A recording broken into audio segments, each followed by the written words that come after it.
Улсын их хурлын 15 дугаар төвөгт нэр дэвшиж байгаа Монгол улсын гавьяа жүжигчин Долмын ган хуйгийг урьж оролцож байна. Тэгэхээр манай одоо улсын дунд улсын их хурлд одоо алдар цуутай бөхчүүд дуучид бас орсон. Ард түмэн маань бас жоохон сэтгэл өндөр байгаа. Дуучид бөхчүүд одоо төрд одоо зүтгэх зөвлөлдөө тэгтээ одоо энэ бас хавтгаарч ирсэн байгаа. Тэгэхээр та яагаад одоо нэр дэвших болов? Тэр тусмаа Увс аймгийн сонгогчдыг одоо сонгосон ямар учиртай юм бэ? За би 2011 оноос эхлээд одоо нэг докторийн зэрэг хамгаалах гэж ингэж яваад энэ өн эртний гүн ухаан судлалын хүрээлэнтэй холбогдсон.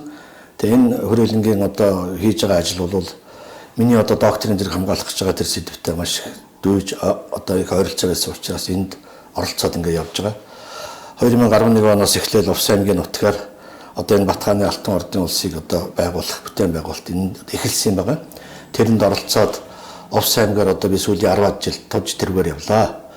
Тэгээ энэ ямар учиртай гэхээр энэ одоо Увс аймгийн нутагт бол одоо энэ дэлхийн бүх цэнгэг усны ундраг тэнд байдаг.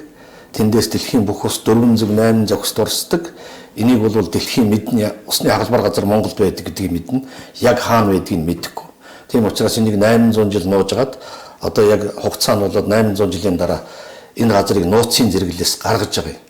Тийм учраас би энэ Увс аймагт одоо ингэж нэр дэвшиж энэ судалгааны ажил юм байна. Одоо манай энэ өн эртний гүн ухаан судлалын хүрээлэн бол одоо 38 жилийн талаар судалгаа хийж байгаа. Тэгээ би бол 11 оноос эхлээд энд оролцоод ингэ явж байгаа учраас судалгааныхаа ажлын одоо зорилгын дагуу бид энэ аймагт нэр дэвшээд ингэ явж байгаа. Эрхчлөлөг хэрэгжүүлэгч намаас нэр дэвшсэн. Тэгэхээр эрхчлөлөө гэдэг бол маш олон эрхчлөлөө байдаг. Оюун санааны эрхчлөлөө, улс төрийн эдийн засгийн, санхүүгийн гэх мэтлэн маш олон эрхчлөөнүүд байдаг.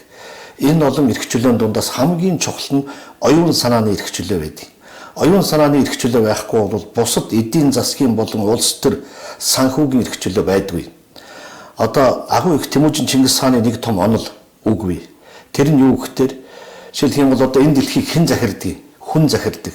Хүн захирдаг. Түүнээс биш аратан амтан бар арслан энэ дэлхийг захирдаггүй. Хүн захирдаг.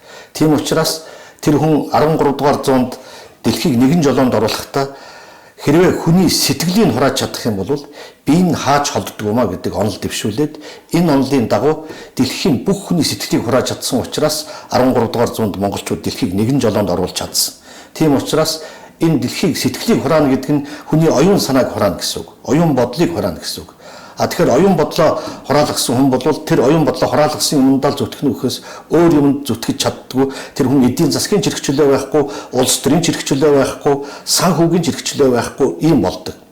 Тийм учраас энийг одоо эрхчлөлөг хэрэгжүүлэх гэдэг энэ намаас зориуд ингэж дэвсэн утга нь бас энд байж байгаа. Тэгэхээр ер нь бол энэ дэлхийн одоо хүмүүс ямар ямиг одоо оюун санааныхаа эцэг гэж эрхчлөө гэж боддсон бэ гэхээр одоо жишээлх юм бол энэ Будда, Христ даалгын шашин лал гэсэн ийм гурван шашны одоо тэргүүнүүд. Тэгээд дээрэс нь одоо энэ Паплам 14-р Далай ламч гэх энэ хүмүүс бол оюун санааны эцэг гэгдэж явдаг юм а. Хүний эцэг их өөрийг аварч чадна. Мэдээж тэр одоо төрсөн эцэг. Ганцхан одоо дээрээс тэнгэр нурах, доошоо газар цөмөрөх ийм тохиолдолд хүн яадаг вөхтөр ямар нэгэн юмд одоо оюун санаагаа даатгадаг. Тэр даатгаж байгаа юм нь юу вөхтөр бурхан.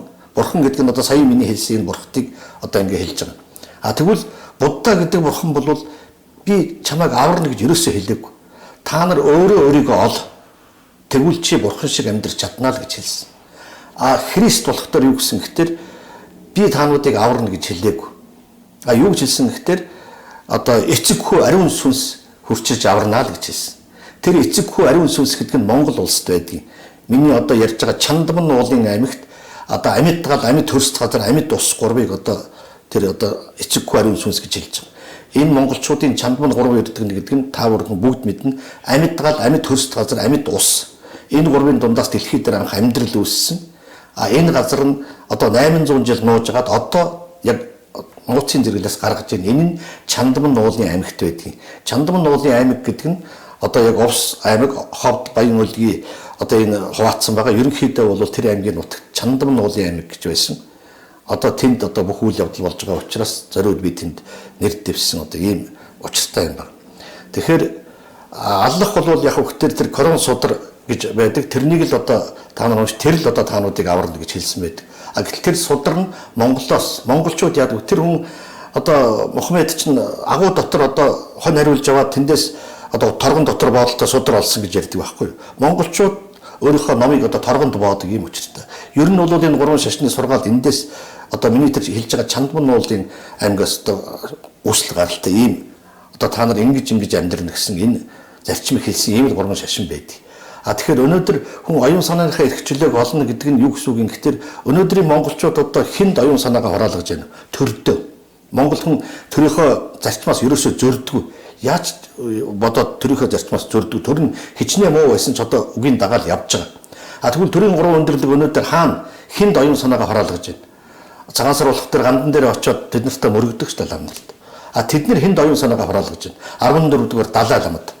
Тэгвэл монголчуудын оюун санаа 14-р Далай ламд хураагджээ. Тэгвэл 1227 он Тэмүүжин Чингис гэдэг хаан юу гэсэн гэхээр тэр Тангад төгд улсыг чинь мөхөөж өгөөд өглөө болгон Тангад улс өмнө зүгт байна гэдгийг над сануул гэж хэлээл өгсөн. Тэгвэл өнөөдөр монголчууд тэрнийх нь эсрэг яваад тэгсэн мөртлөө би Чингисийн хүүхдүүд гэж хээжээд дэлдээд ингээ явж байна. Өнөөдөр тэр одоо Тангад төвдийн шашныг оруулж ирээд уул авондгаар хухай мод зоогоод хадаг ороогоод энэ бол Монгол ёс биш. Тийм учраас энэ буруу байдлаас оюун санаагаа чөлөөлөөч. Хинээс хараат бус болсон тэр цагт хүний оюун санаа чөлөөтэй болдог юм аа. Энийг та бүхнээс хүсэж байна. Ингээд одоо манай энэ эрхчлөлөг хэрэгжүүлэгч намаас дэвшиж байгаа хүмүүсийн төлөө та бүхнийг саналаа өгөхийг уриалж байна. За баярлалаа ган хойгод. За тэгэхээр таны одоо ярианд энэ Батхааны одоо орд ус тухай ярьлаа. Тэгэхээр Батхааны орд усын онцлог юу вэ? Та энэ дээр бас тодруулж нэмж өгөхгүй юу? Батхааны алтан орсын одоо онцлог нь юу гэхээр энэ хотыг 47 дугаар уртраг 47 дугаар өргөргийн яг зааг дээр барьсан байдаг. 47 дугаар уртраг 47 дугаар өргөргийн зааг дээр. Энэ нь төрөүний хэлдэг тэр Чуун гол гэдэг одоо энэ Чандман Улаан аймгаас урсдаг голын хамгийн адагт нь энэ хотыг байгуулсан. Одоо энэ хотыг чинь буцаагаад эхэнд нь авчрах гэж байна. Яг тэгэхээр загсны эрэнд дуусаад бомбын эрен эхэлсэн. Загсны эрэнд энд байсан хотыг одоо бомбын эрэнд нь буцааж авчраад ихэнх газарт нь барих гэж байгаа ийм учиртай. Батхааны энэ хот бол маш их онцлог. Яг тэгэхээр одоо тэр 13 дугаар зуунд энэ Батхааны энэ өргөө бол маш их том одоо 70,000 хүн суудаг. Яг төвдөө бол 30,000 хүн амьдардаг. Яг өнөөдрийнх шиг бүр халуун хүйтэн устай одоо бүхэл өнөөдрийн ийм одоо байр ямар байна яг тийм хэмжээнд улаан тойпоор барьсан байсан. Бүх одоо нэг халаалтын одоо ингээд сувгаар явуулаад тойпын одоо юм сув баарн юм сувгаар явуулаад утаагаар нь халаалт хийжсэн байна. Тэнд одоо яг төв дээр нь 30,000 хүмүүс шууд ийм өнөөдрийнх шиг байранд амьдардаг халуун хүйтэн устай. Гадуур нь болох тэр ингээд одоо тэмээ малтай хүмүүс үрчилээд байдаг юм 70,000 хүн амьдардаг ийм онцлог хот байсан байна. Тэрнийг одоо суурин дээр нь одоо Астрахань гэдэг хотыг энэ тойпоор барьсан байхгүй юу? Онцлог нь юусэн. Одоо тэнд одоо энэ Оросын холбооны улсын хамгаалтанд байж байна. Батхааны одоо өргөө байсан газар гэдэг хамгаалтанд байж байгаа. Хоосын тал хөндөй тэнд болох тэр 5 янзын цэцэг ургадаг. Эхлээл одоо гвоздика, мат энтергээл янз бүрийн цэцэг ургаж байгаа. Хамгийн сүүлд нь 6 дахь нь усан дотор ургадаг тэр цагаан бүлбөө гэдэг цэцэг нь мөн тэнд ургадаг. Ийм онцлогтой газар байна. Астрахань гэдэг нь цэцэг төндий гэсэн үг. Цэцэгт хаан гэсэн үг. Дан цэцэг ургадаг ийм онцлогтой газар байна. За баярлалаа танд. За ингээд ган хойгоо одоо маш их одоо зэрэг тийм ээ өөрийнхөө бүтээл оюун санааны энэ одоо мэдлэгтэй толгуурлаж Увсангийн 15 дугаар тойрогт нэлдэвсэж байгаа юм байна. За танаа одоо намын эрхчлөлөг хэрэгжүүлэгч намын нөхдөөд тийм ээ хамтран зүтгэгчид та нарт одоо сонгуулийн их амжилт хүсье.